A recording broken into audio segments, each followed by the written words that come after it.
cities like Asheville, North Carolina, Evanston, Illinois, Providence, Rhode Island, San Francisco, California. And when you compare the care with which other cities and towns have archived this important conversation that hasn't been had since Reconstruction, and you see the way the city handles it, logistically speaking, the Boston Reparations Task Force is a national joke. And it may sound like I'm complaining, but I'm not. I'm confused. And I'm sure a lot of people here share that confusion because there's a lot of questions that no one's really seems to be able to answer directly.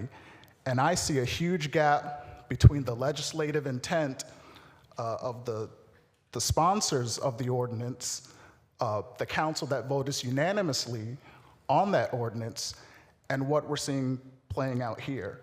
And I guess the quite burning question, I think for everybody, is like, who exactly is in charge here? Like, who do I go to if I have a question or an issue, or if I want to say thank you, or this is going right? Like, where does that buck stop?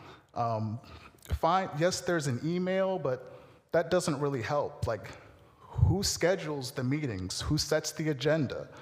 Who's responsible for recording and archiving? Who holds task force members accountable for chronic absenteeism? Because that is something that we've seen.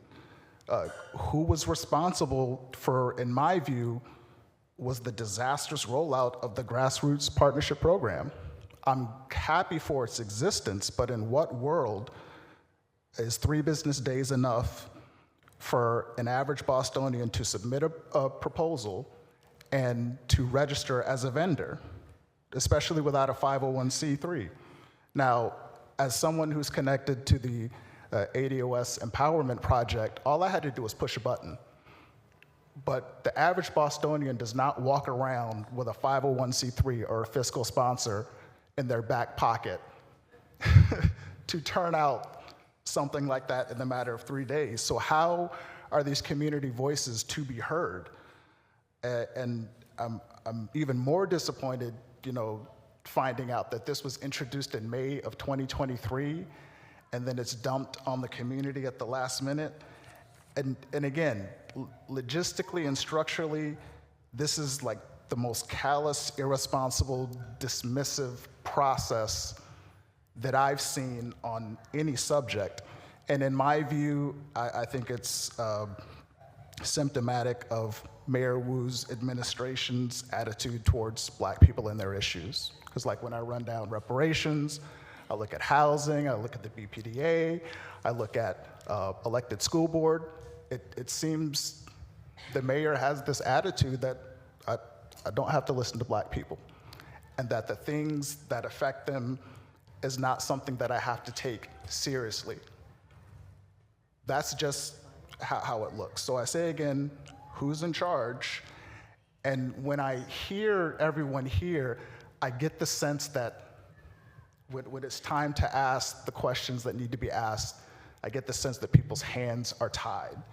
So I'm hoping, counselors, chairs, task force members, advisors, chiefs, whatever, if your hands are tied, tell me how. How can we untie them together? If there is someone tying your hands, name them so that we can deal with them together. Because, to make this a success, I have your back, community has your back. And just one more thing that President Lujan spoke to in terms of, it may seem like a cart before the horse as we've not got to the recommendations, but she brought up a very salient point in terms of how do we craft recommendations and policy in light of recent lawsuits, recent Supreme Court decisions, specifically Harvard and UNC, and the Students for Fair Admissions.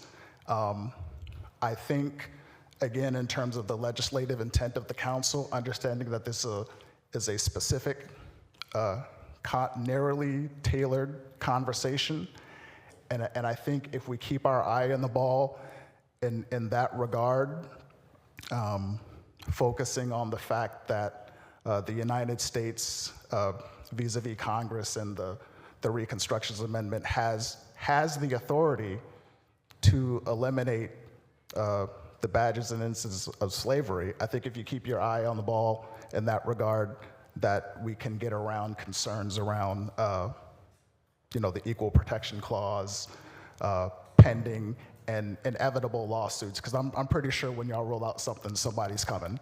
But that was pretty much all that I had, and I thank you for your time, counselors. Thank you so much, Mrs. Stewart.